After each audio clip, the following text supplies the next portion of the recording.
जय सिया राम। मैं रूपम हृदय आप सभी को सादर प्रणाम करती हूँ। मेरे द्वारा संकल्पित मानस पाठ के यज्ञ में आप लोग सहभागी बन रहे हैं, इसके लिए मैं आप लोगों की आभारी हूँ। अब तक आप लोगों ने सुना कि माता गिरिजा की कठोर तपस्या पूर्ण होने के बाद सभी देवताओं ने भगवान कामदेव को भेजा भगवान शिव को वैराग्य से जगाने के लिए। अब इससे आगे मैं आज बाल कांड का दोहा नंबर 85, 86 और 87 का चौपाइयों सहित पाठ करूंगी और यथासंभव भावार्थ भी करूंगी।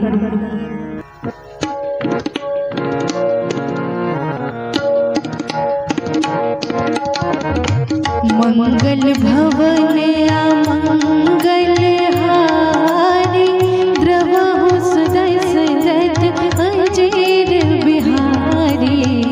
दीन दयाल बिरद समभारी हरहु नाथ मम संकट भारी।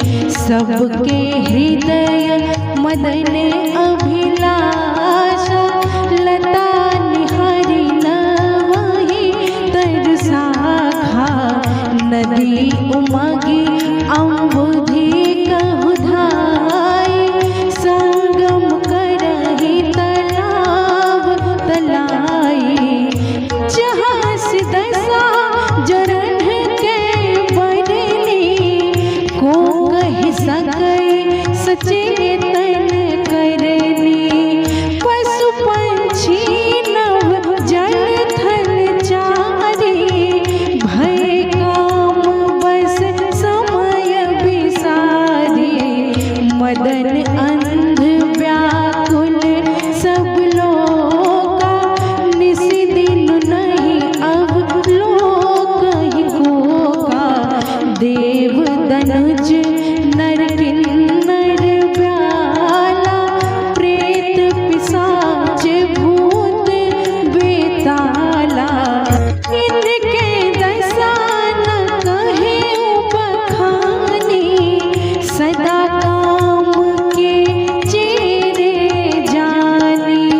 सीध विरक्त महामुनि जोगी देव काम बस भय वियोगी। मंगल भवन अमंगल हारी द्रवहु सुदशरथ अजेर बिहारी। दीन दयाल बिरद समभारी हरहु नाथ मम संकट भारी। भय काम बस जोगी से तापस पावरन की को कहे। देखहि चराचर नारी में जे ब्रह्ममय देखत रहे। अबला बिलोकहि पुरुषमय जग पुरुष सम। अबलामय दुई दंड भरि ब्रह्मांड भीतर काम कृत कौतुक अया। सबके मन मन सिज हरे धरि न काहू धीरे सिया रामा। तैं उबरे तेहि काल महो जे राखे रघुवीर सिया रामा। उभय घरी अस कौतुक भया जो लग कामो शंभु पहि गयो।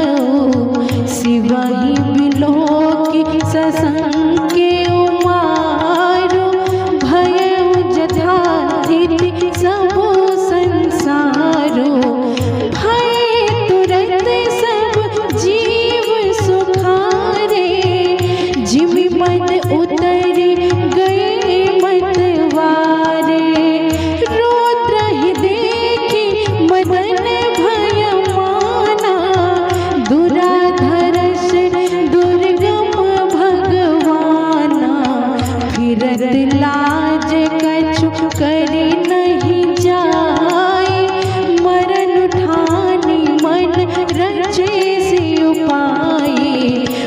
प्रगटे सितुरत रुचिर ऋतु राजा कुसुमित नव तरु राज विराजा वन उपवन वापिका तड़ागा परम सुभग सब दिशा विभागा चाहता जनु उमगत अनुरागा देखी मुए हूँ मन मनस जागा मंगल भवन अमंगल हारी द्रवहु सुदशरथ अजीर बिहारी दीन दयाल बिरद समभारी हरहु नाथ मम संकट भारी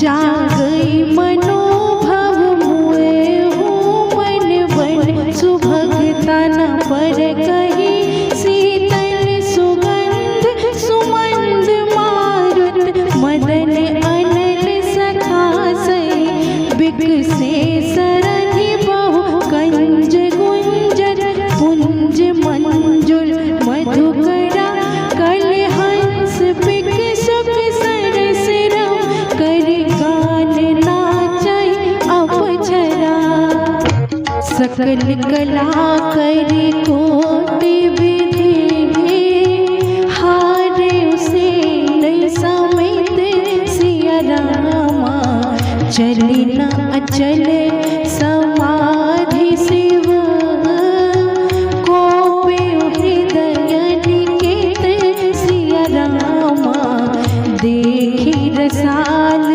बिडप बरसाका तेहि पर चढ़े मदनु मन माखा सुमन चाप निज सर संधाने अतिरिसता के श्रवण लगताने छाड़े विषम बिसिक उड़ लागे छूट समाधि शंभु तब जागे भय हुई से मन क्षोभ विशेषी नयन उघार सकल दिश देखी सौरभ पल्लव मदनु बिलोका भय कोप कंपे त्रिलोका तब शिव तीसर नयन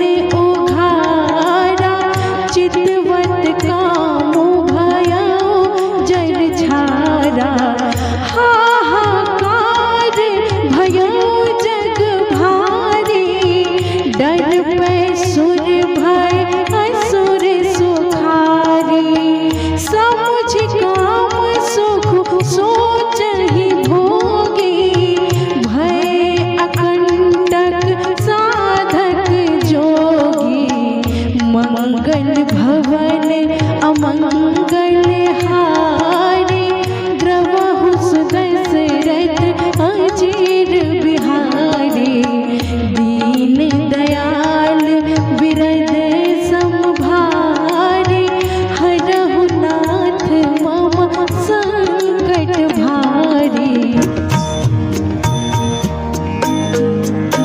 जोगी अकंटक भय पति गति सुनत रति मूर्छित भय रोदति बदति बहु भांति करुणा करति शंकर पहि गए अति प्रेम करि विनती विविधि विधि जोड़ कर सन्मुख रहे प्रभु आशुतोष कृपाल शिव अबलान रखी बोले सही जोगी अकंटक भय पति गति सुनत रति मूर्छित भय रोदति बदति बहु भांति करुणा करति शंकर पहि गए अति प्रेम कर विनती विविधि विधि जोड़ कर सन्मुख रहे प्रभु आशुतोष कृपाल से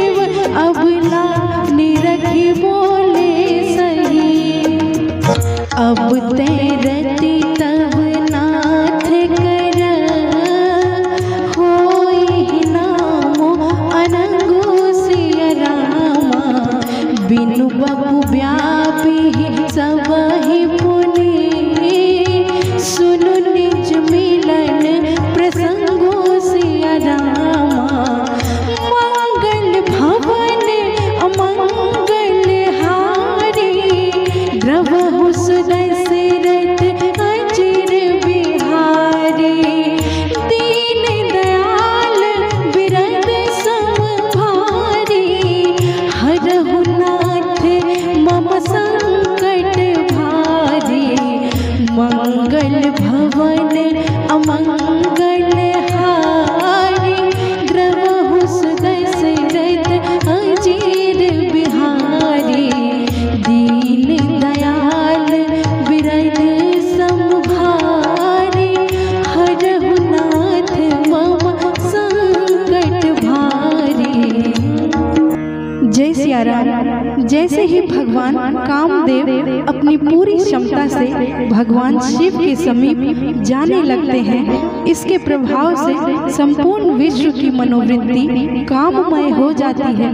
मनुष्य का तो क्या कहें, शुद्ध जीव जंतु यहाँ तक कि पेड़ पौधे नदी तालाब भी काम के अधीन हो गए। पत्ते मुड़कर पेड़ की टहनियों को स्पर्श करने को आतुर हो गए।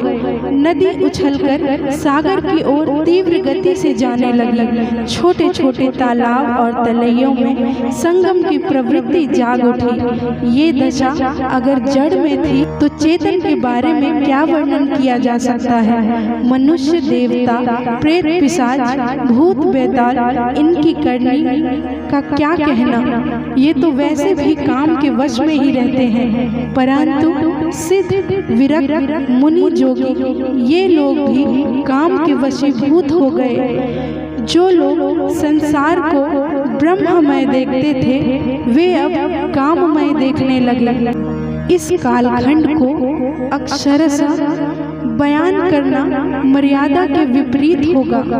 अतः गोस्वामी जी की बातों को संक्षेप में इतना ही कहा जा सकता है कि संपूर्ण ब्रह्मांड में नारी पुरुष को और पुरुष नारी को ही निहार रहे थे, परंतु जैसे ही भगवान कामदेव भगवान शंकर के समीप गए, सशंकित हो गए और उनका प्रभाव जगत से समाप्त हो गया। संसार फिर से सामान्य हो गया। सभी जीव सामान्य व्यवहार करने लगे।